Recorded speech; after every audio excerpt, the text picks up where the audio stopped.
শান্তি ও স্থিতিশীলতার আহ্বানে নরসিংদীর করিমপুরের কাচারি মাঠে জাকের পার্টি ও সহযোগী সংগঠনের উদ্যোগে এক বর্ণাঢ্য জনসভা ও র্যালি অনুষ্ঠিত হয়েছে। রবিবার দুপুরে এ আয়োজন করা হয়। অনুষ্ঠানে সভাপতিত্ব করেন নরসিংদী স্বেচ্ছাসেবক ফ্রন্টের সাধারণ সম্পাদক আওলাদ হোসেন মোল্লা। প্রধান অতিথি হিসেবে উপস্থিত ছিলেন জাকের পার্টির চেয়ারম্যান মোস্তফা আমির ফয়সল। তিনি তার বক্তব্যে বলেন, শান্তি, সম্প্রীতি ও মানবতার রাজনীতি প্রতিষ্ঠার জন্য জাকের পার্টি নিরলসভাবে কাজ করছে। দেশে স্থিতিশীলতা ও উন্নয়ন ধরে রাখতে ঐক্যবদ্ধভাবে এগিয়ে আসতে হবে।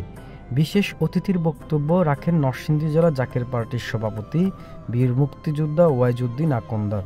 এছাড়াও জেলা ও উপজেলা পর্যায়ের নেতৃবৃন্দ এবং সহযোগী সংগঠনের নেতারা জনসভায় বক্তব্য রাখেন। বক্তারা বলেন, জাকের পার্টির রাজনীতি হলো মানবতার রাজনীতি। সমাজের বিভেদ নয়, ঐক্য ও শান্তির বার্তা ছড়ানোই দলের মূল লক্ষ্য।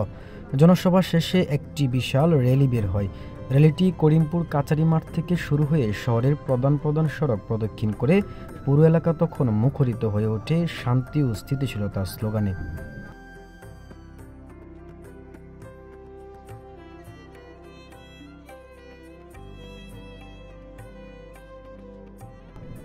আলামিন হোসাইন, এটিএন বাংলা, নরসিংদী।